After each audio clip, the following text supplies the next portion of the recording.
Hello everyone, I welcome you all at pathfinder platform. Pathfinder platform में आपका स्वागत है। एक बहुत इंपॉर्टेंट न्यूज़ है इकोनॉमिक्स की। देखिए, एक बहुत बड़ा डिसीजन लिया गया है जीएसटी काउंसिल के द्वारा, जिसके कारण सारे ऑनलाइन गेमिंग प्लेटफॉर्म हैं वो बहुत ज़्यादा क्रिटिसिज्म कर रहे हैं इस डिसीजन का और इस चीज़ का अपोज कर रहे हैं। बहुत सारे इकोनॉमिस्ट भी इस चीज़ का अपोज कर रहे हैं कि भाई जो ग्रोइंग इंडस्ट्री थी, इतनी अच्छी से ग्रो कर रही थी भारत के अंदर, वो इंडस्ट्री ऑनलाइन गेमिंग की इंडस्ट्री, उसको एक तरह से उसकी कमर तोड़ दी गई है इस डिसीजन ने। क्या है ये डिसीजन, इसके बारे में हम समझेंगे। थोड़ा सा टेक्निकल ये है, सो हम इस पूरे मामले के बारे में इस वीडियो के अंदर जानेंगे। राइट, स्टार्ट करने से पहले मैं आपको दो टर्म्स के बारे में बताना चाहता हूं। देखिए, भारत के अंदर जो गेम है ना, उसको दो पार्ट्स में डिवाइड करा गया है। ठीक है, एक होता है गेम ऑफ स्किल और एक game of chance. Game of chance मतलब कि तुम्हारा चांस है, अगर तुम जीते तो बढ़िया है, नहीं तो हो सकता है तुम हार भी जाओ। इसमें तुम्हारी स्किल मैटर नहीं कर रही, एक तरह से जुआ है, गैम्बलिंग। राइट, दूसरा जो है that is game of skill. इसके अंदर तुम्हारी मेंटल स्किल जो है वो मैटर करती है। इसके अंदर आपका फिजिकल एक्सपर्टाइज मैटर करेगा, rather than what, rather than chance. इसमें अंदर लक काम नहीं करेगा। यहाँ पर क्या काम करेगा, आपका physical level of expertise and the mental acumen आपका कितना है वो इसके अंदर करेगा। जबकि गेम ऑफ चांस, देखिए इसके अंदर क्या है, इसके अंदर चांस जो है that is more important than the skill. Chance जो है वो स्किल से ज्यादा है। अब भारत के अंदर इनके लिए गेम ऑफ स्किल और गेम ऑफ चांस के लिए अलग अलग रूल्स एंड रेगुलेशंस बनाए गए, इनके लिए अलग अलग टैक्सेशंस भी रखे गए। पर इसके अंदर भारी मात्रा में कंफ्यूजन है। कौन सा गेम जो है गेम ऑफ स्किल है, कौन सा गेम जो है गेम ऑफ चांस है, इसके ऊपर अभी बहुत ज्यादा कंफ्यूजन है। इवन आप देखेंगे तो जो कोर्ट्स की डिसीजन है उसके अंदर भी कंफ्यूजन है। जैसे मैं आपको इसके अंदर बताऊं, एक पोकर गेम है, ठीक है, आप सबने खेला होगा पोकर। ठीक है, मुझे तो इसके बारे में आइडिया नहीं है, पर पोकर गेम जो है उसको हाईकोर्ट ऑफ गुजरात ने कहा है कि this is a game of chance. जबकि बहुत सारे और कोर्ट्स ने, जो लोअर कोर्ट्स हैं, उन्होंने कह रखा है कि ये जो है वो गेम ऑफ स्किल है। तो इसके लिए गेम ऑफ स्किल्स के रूल्स एंड रेगुलेशन चलने चाहिए, पर हाईकोर्ट इसको बोल देता है कि भाई this is game of chance. तो इसके अंदर बहुत ज्यादा कंफ्यूजन था। तो फाइनेंस मिनिस्ट्री ने क्या डिसाइड करा, देखिए जैसे इसके लिए अलग अलग रूल्स हैं ना, तो अलग अलग टैक्सेशन क्राइटेरिया भी है। तो फाइनेंस मिनिस्ट्री ने अभी थोड़े दिनों पहले ये डिसाइड करा था, आप देखिए अप्रैल 2023 की न्यूज़ है, जिसके अंदर ये डिसाइड करा गया था कि गेम ऑफ स्किल्स कौन कौन से हैं ये फाइनेंस मिनिस्ट्री बताएगी, और गेम ऑफ चांस कौन कौन से हैं ये भी फाइनेंस मिनिस्ट्री इसके अंदर बताएगी। ठीक है, और उसके बेसिस पे गेम्स ऑफ स्किल के ऊपर कम टैक्स लगेगा, 18% जीएसटी लगेगा। और यहाँ पे गेम ऑफ चांस के बीच के ऊपर क्या लगेगा, टैक्स जो लगेगा दैट इज 28% जीएसटी, है ना। जीएसटी के अंदर जैसे आप जानते हो डिफरेंट डिफरेंट स्लैब्स हैं, तो उनके बेसिस पे इस तरह से लगेगा। अब हुआ ये है कि अब फाइनेंस मिनिस्ट्री ने एक डिसीजन दिया है, अभी कल का ही न्यूज है, देखिए यहाँ पर जुलाई 12 का न्यूज है, जिसके अंदर ये बोला गया है GST council agreed that there should be no distinction, कोई भी डिस्टिंक्शन नहीं होगा गेम ऑफ स्किल्स और गेम ऑफ चांस के बीच में। मतलब ये डिस्टिंक्शन ही खत्म कर दिया है, सबको 28% टैक्सेशन देना पड़ेगा। अब पहले क्या है, जैसे बहुत सारी जो अगर आप देखेंगे कंपनीज आपने देखा था इंडिया के अंदर इवॉल्व हुई थी कोविड-19 के बाद, जैसे ड्रीम 11। ठीक है, ये भी आप लोगों ने खेला होगा, मुझे इसके बारे में आइडिया नहीं है। ठीक है ना। ड्रीम 11 जैसे हो गया, जैसे जंगली रमी, ठीक है, इसका एडवर्टाइजमेंट भी बहुत आता है। तो ड्रीम 11, जंगली रमी, इन्होंने बहुत सारे करोड़ रुपए कमा लिए थे इसके अंदर कोविड-19 के अंदर, और यहाँ पर टैक्सेशन भी ये नहीं दे रहे थे, सिर्फ 18% टैक्सेशन इनको देना होता था। बट अब इनके जो गोल्डन पीरियड था, ठीक है, जिसको आप बोल सकते हैं इन लोगों का जो हनीमून पीरियड था, वो ओवर हो गया है। अब इनको 28% टैक्सेशन यहाँ पर देना पड़ेगा। बट अभी इसके अंदर बहुत सारी टेक्निकल चीजें और हैं। I will let you know about this all this technicalities, but before that I want to let you know that pathfinder platform आपके लिए एक उड़ान बैच लेके आया है। उड़ान बैच के अंदर ये सारे फीचर्स हैं। 900+ आवर्स की लाइव क्लासेस है, mains test series, prelims test series है, live answer writing and live notes making है, comprehensive coverage of syllabus will be there, free mains mentorship programme will be there. यहाँ पे toppers के साथ भी आपका इंटरेक्शन कराया जाएगा, और यहाँ पर आप देखिए वेल प्लान शेड्यूल के अंदर प्रिपरेशन कराई जाएगी। यहाँ पर आपको ये याद रखना है कि सभी चीजें आपको सिर्फ 7,999 रुपीज के अंदर मिलेंगी। जी हाँ, बिल्कुल 7,999 रुपीज के अंदर ये सारी चीजें मिलना नेक्स्ट टू इम्पॉसिबल। पर उड़ान बैच नहीं करके दिखाया। 17 जुलाई से बैच स्टार्ट है। मैं आपसे कहूंगा कि आप पहले एनरोलमेंट कर लें, बिकॉज ऐसे बैचों के अंदर कम सीट्स रहती हैं। यहाँ पर जब भी आप एनरोलमेंट करें तो लाइव डीबी कोड के साथ से करें। यहाँ पर आपको मैक्सिमम डिस्काउंट, मैक्सिमम बेनिफिट रहेगा, प्लस मेरा गाइडेंस भी आपको यहाँ पर मिलेगा। ठीक है, चलिए आगे हम देखते हैं उड़ान प्लस ज्योग्राफी बैच। ये कॉम्बो सब्सक्रिप्शन है, 14,999 रुपीज के अंदर आप ले सकते हैं। ज्योग्राफी ऑप्शनल भी आप पढ़ सकते हैं 7,999 रुपीज के अंदर। 1 अगस्त से बैच स्टार्ट हो रहा है। और पाथफाइंडर का हिंदी माध्यम का बैच है बोध, ये भी आप ले सकते हैं। तो बहुत सारे अपॉर्चुनिटीज अब खुल गई हैं स्टूडेंट्स के लिए।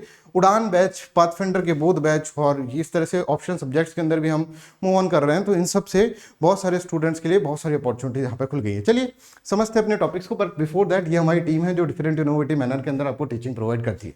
तो देखिए, goods and service tax council ने क्या डिसीजन लिया। अच्छा, goods and service tax council के बारे में बात कर लें तो ये कॉन्स्टिट्यूशनल बॉडी है, जो कि डिसाइड करती है कि कौन से आइटम को किस स्लैब के अंदर जाना है। ठीक है, ये चीज डिसाइड करती है और बहुत सारे मेजर डिसीजन इसके अंदर लेती है। इसके अंदर स्टेट के मेंबर्स भी होते हैं और सेंटर के मेंबर भी होते हैं। और यहाँ पर मैं आपको बता दूं, फाइनेंस मिनिस्टर जो है इसकी चेयरपर्सन होते हैं इस काउंसिल का। एक और इंपॉर्टेंट बात, डिसीजन मेकिंग के अंदर स्टेट के जो मेंबर होता है उनकी डिसीजन का, उनकी वन वोट का जो वेटेज रहता है दैट इज 2/3, जबकि सेंटर वालों का रहता है 1/3। खैर, goods and services tax council, GST council के बारे में हम कभी और बात कर लेंगे। बट अभी ये देखिए यहाँ पर क्या इंपॉर्टेंट न्यूज है। 28% taxation on the full face value for online gaming, casinos, horse racing, इन सब के ऊपर क्या होगा 28%। मतलब अब कोई ऐसा नहीं देखना गेम ऑफ स्किल है या फिर ये गेम ऑफ क्या है, गेम ऑफ चांस है, ऐसा नहीं देखना है। सबके ऊपर 28% इन्होंने लगा दिया। टेंशन ही खत्म है, बिल्कुल कंफ्यूजन ही इसमें खत्म कर दिया है, राइट। और ये जल्दी से जल्दी करेंगे with no distinction for the game of skills और गेम ऑफ चांस, जैसे मैंने आपको इसके अंदर समझाया। अब यहाँ पर ये समझिएगा 28% टैक्स लगेगा फेस वैल्यू पर। तो इसका मतलब क्या होता है, जैसे कसिनोज की फेस वैल्यूज पे लगेगा, इसका मतलब क्या होता है। हॉर्स रेसिंग की फेस वैल्यूज पे लगेगा, इसका मतलब क्या होता है। ऑनलाइन गेमिंग के ऊपर इसका मतलब क्या होता है, ये मैं आपको एक एग्जांपल के अंदर समझा देता हूँ। ठीक है, ऑनलाइन गेमिंग का एक एग्जांपल ले लेता हूँ जिससे क्लियर कट अंडरस्टैंडिंग आपको हो जाएगी। देखिए, ऑनलाइन गेमिंग मतलब जैसे ड्रीम इलेवन वाले प्लेटफॉर्म, जंगली रमी वाले प्लेटफॉर्म। अब यहाँ पर देखना क्या चीज है, यहाँ पर इस तरह से देखिएगा आप कि जैसे मान लीजिए आपने क्या करा, ड्रीम इलेवन के अंदर आपने अपनी टीम बनाई, ठीक है, और आपने इसके अंदर 100 रुपए लगाए, 100 रुपए आपके लगे। अब इस 100 रुपए का पहले क्या होता था मैं बता रहा हूँ, 100 रुपए के अंदर से अगर मान लीजिए ड्रीम इलेवन का कमीशन 10 रुपीज है, तो इस 10 रुपीज के ऊपर टैक्स लगता था। टैक्स किसके ऊपर लग रहा है, 10 रुपीज के ऊपर 18% का टैक्स लगता था। तो ये इनके लिए बहुत कम था, बस 1.8 रुपीज, मतलब 100 रुपए पे 1.8 रुपीज लग रहा है इनके ऊपर टैक्स। कि 100 रुपए मैं यहां पर दे रहा हूं, ड्रीम इलेवन का मान लीजिए जो प्रॉफिट है वो 10 रुपीज है, मतलब कमीशन जो है 10 रुपीज है, तो 10 रुपीज के ऊपर 18% टैक्स लग रहा था बच्चों। अब क्या होगा, गवर्नमेंट ने कहा कि पहले तो ये 10 रुपीज पे 18% टैक्स नहीं लगेगा, 100 पे लगेगा, और टैक्स जो लगेगा वो 28% लगेगा। तो आप देखो, जहां इनको पहले 1.8 रुपीज देना पड़ रहा था, अब जो है टैक्सेशन के अंदर 28 रुपीज देना पड़ेगा। आप देख रहे हैं कितना हाइक हो गया टैक्स का।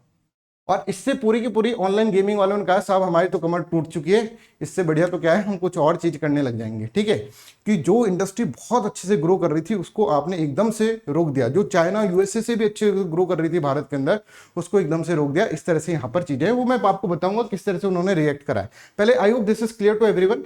यहाँ पर एक एग्जाम्पल लिया गया है कि मान लीजिए प्लेटफॉर्म की फीस जो है, ठीक है, वो मान लीजिए 100 रुपीज, जो 100 रुपीज जो है वो डिपॉजिट कराई उसने, और 10 रुपए इसका कमीशन है मान लीजिए ड्रीम इलेवन का। जैसे मैंने आपको बताया, तो पहले 1.8 पे टैक्स लगता था, अब जो टैक्स लग रहा है वो 1.8 टैक्स लगता था, अब 28 टैक्स लग रहा है। ठीक है, I hope this is clear to everyone. तो यहाँ पर देखो, इसलिए ये सब इतने हाहाकार मचा रहे हैं, ये सब इतने बुरी तरह से चिल्ला रहे हैं कि भाई क्या कर दिया है, राइट।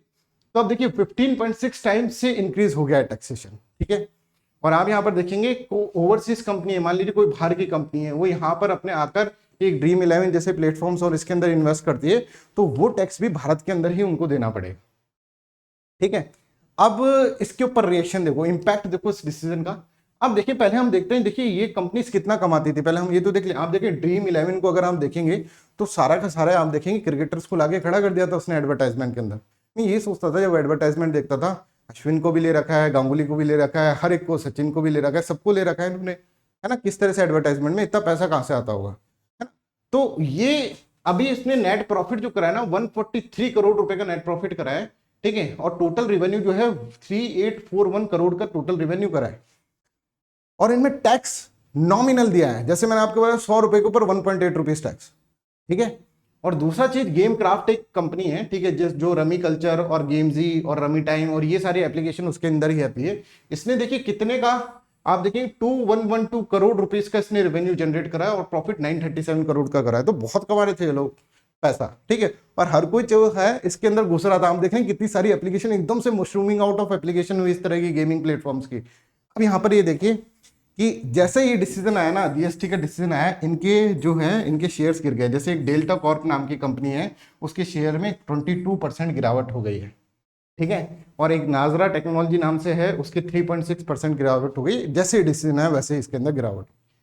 अब ये ऑनलाइन गेमिंग कंपनीज जो है वो कैसे रिएक्ट करते हैं, देखिए मलय कुमार शुक्ला हैं, ठीक है, ये सेक्रेटरी है ई गेमिंग फेडरेशन के। उन्होंने कहा है कि ये बहुत ही एक्सट्रीमली अनफॉर्चुनेट है, कैटास्ट्रोफिक इफेक्ट रहेगा इंडस्ट्री के ऊपर, उससे पूरी इंडस्ट्री जो होगी ना वो बर्बाद हो जाएगी, राइट। इसी तरह से आप देखेंगे AIGF के चेयरमैन जो है, ठीक है, AIGF मतलब ऑल इंडिया गेमिंग फेडरेशन, ठीक है, इसके जो चीफ एग्जीक्यूटिव है, राइट, उन्होंने चीफ एग्जीक्यूटिव अफसर उन्होंने बोला ये अनकॉन्स्टिट्यूशनल है, ये कॉन्स्टिट्यूशन के बाहर है, ठीक है, अनकॉन्स्टिट्यूशनल है ऐसे बोल दिया, इर्रेशनल है और एग्रीगियस है, राइट। इस तरह से इसके अंदर बोला गया, डिसीजन जो है सब बहुत ज्यादा क्रिटिसिज्म इसके अंदर कर रहे हैं। ये कह रहे हैं कि बहुत सारे लाखों लोगों की जॉब चल जाएगी, इससे बहुत सारी इंडस्ट्री बंद हो जाएगी, और यहाँ पर जो बढ़ती हुई इंडस्ट्री है, जो ग्रो करती हुई इंडस्ट्री है, वो क्या हो जाएगा, उसके अंदर एक तरह से पूरा स्टॉपेज यहाँ पर लग जाएगा इस डिसीजन के कारण।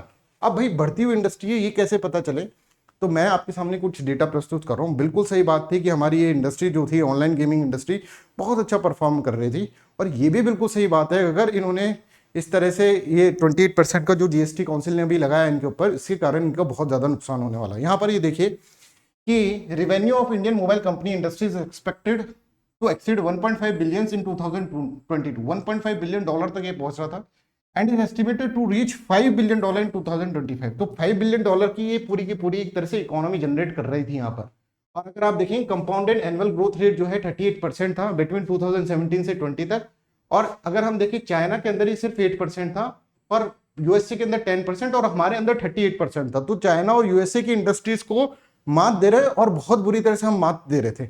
इसके अंदर एक और देखेंगे compounded annual growth rate 15% to reach 153 billion in the revenue by 2024, ऐसा एस्टिमेट इसके अंदर करा जा रहा था। और इसके साथ साथ यूजर्स भी बहुत ज्यादा बढ़ रहे थे। अगर आप देखेंगे भारत के अंदर, वर्ल्ड के अंदर भारत ने कंसेक्यूटिव 2 साल तक अपने यूजर सबसे ज्यादा बढ़ा है, देखिए 40% in 2020 and 50% in 2021। So no doubt about that कि ये इंडस्ट्री बहुत अच्छा वर्क कर रही थी, बहुत अच्छी इकोनॉमी जनरेट कर रही थी, और इसके अंदर FDI आने की भी बहुत ज्यादा संभावना थी और आ भी रही थी। बट इस तरह से एकदम से ब्रेक लगाया तो सभी लोग इसको क्रिटिसाइज कर रहे हैं। हमारी फाइनेंस मिनिस्टर इसके बारे में क्या कहती हैं, ये देखते हैं। इन्होंने बोला देखिए ऐसा कुछ नहीं है कि ऐसा इंटेंट नहीं है कि हम किसी इंडस्ट्री को खत्म करना चाहते हैं, बट क्वेश्चन है मोरालिटी का। आप ऐसा तो नहीं कर सकते ना कि जो एसेंशियल सर्विसेज हैं, ठीक है, उन पे टैक्स जो लगा रहे हैं वही टैक्स आप इन गेमिंग प्लेटफॉर्म्स पर लगाएं। इतना कंसेशंस तो हम नहीं दे सकते। GST की स्लैब्स जो बनाई है वो इस हिसाब से बनाई है, 5% टैक्स, 12% टैक्स, 8% टैक्स और 28% टैक्स। ये किस तरह से बनाएंगे, ये किस तरह से रखेंगे, वो है ना, ये स्लैब्स पे चेंज भी होता रहता है। ये मैंने सिर्फ एक आइडिया दिया है आपको, है ना, एग्जैक्ट जो है स्लैब्स अलग अलग हैं, ठीक है। तो इसके अंदर क्या है, इसके अंदर किस गुड्स को किस तरह से रखेंगे वो उसकी सोशल यूटिलिटी के ऊपर भी डिपेंड करता है। अब ऑनलाइन गेमिंग जैसे कसिनो है, अब कसिनो के ऊपर 28% टैक्स लगाएंगे भाई, क्योंकि कसिनो कोई ऐसा तो नहीं है कि कोई आम आदमी जाके खेलेगा जिसके पास रोटी नहीं है वो कसिनो खेल रहा है, ऐसा तो नहीं है। तो सोशल यूटिलिटी इनकी नहीं है। हाँ, इकोनॉमिक बहुत डायमेंशन है, बट इसके अंदर आप देख सकते हैं मोरल क्वेश्चन के ऊपर हमको देखना होगा। उनके ऊपर एसेंशियल आइटम्स की जैसे टैक्स नहीं लगा सकते। देखिए क्या स्टेटमेंट है, स्टेटमेंट्स जो मिनिस्टर्स होते हैं उनके बहुत इंपॉर्टेंट होते हैं। Our agenda is not to end any industry, all type of businesses have to function. There was discussion on the moral question that on the one front you do not want to end an industry, एक तरफ तो आप and नहीं कर सकते industry को, but that does not means that you give more incentive to them. आप उनको इतने इंसेंटिव देते हो जो कि आप एसेंशियल सर्विसेज के ऊपर देते हैं। Then essential goods, essential goods से भी ज्यादा हम कैसे दे सकते हैं। मान लीजिए 100 रुपए के ऊपर आपको 1.8 ही टैक्स दे रहे हो, तो ये तो गलत बात है, right. All state participated in this decision, सारे स्टेट्स ने पार्टिसिपेट करा और ये डिसीजन 2-3 साल से पेंडिंग था, अब हमने फाइनली इसको डिसीजन को ले लिया है। तो आई होप सारी चीजें आपको क्लियर हो गई होंगी, क्रिस्टल क्लियर हो गया होगा इसके अंदर पूरा। प्लीज बताएं कैसा लगा आपको video, please share this video widely. और मैं आपको लास्ट बताना चाह रहा हूं कि उड़ान बैच जो है वो 17 जुलाई से स्टार्ट होने वाला है, बहुत कम समय बचा है। अपना रजिस्ट्रेशन करा के अपनी सीट पक्की करें, लाइव DB कोड यूज करें जिससे कि मैं भी आपकी प्रिपरेशन में आपकी मदद कर सकूं। So that's all for today's class, thank you so much, bye bye, take care and have a nice day.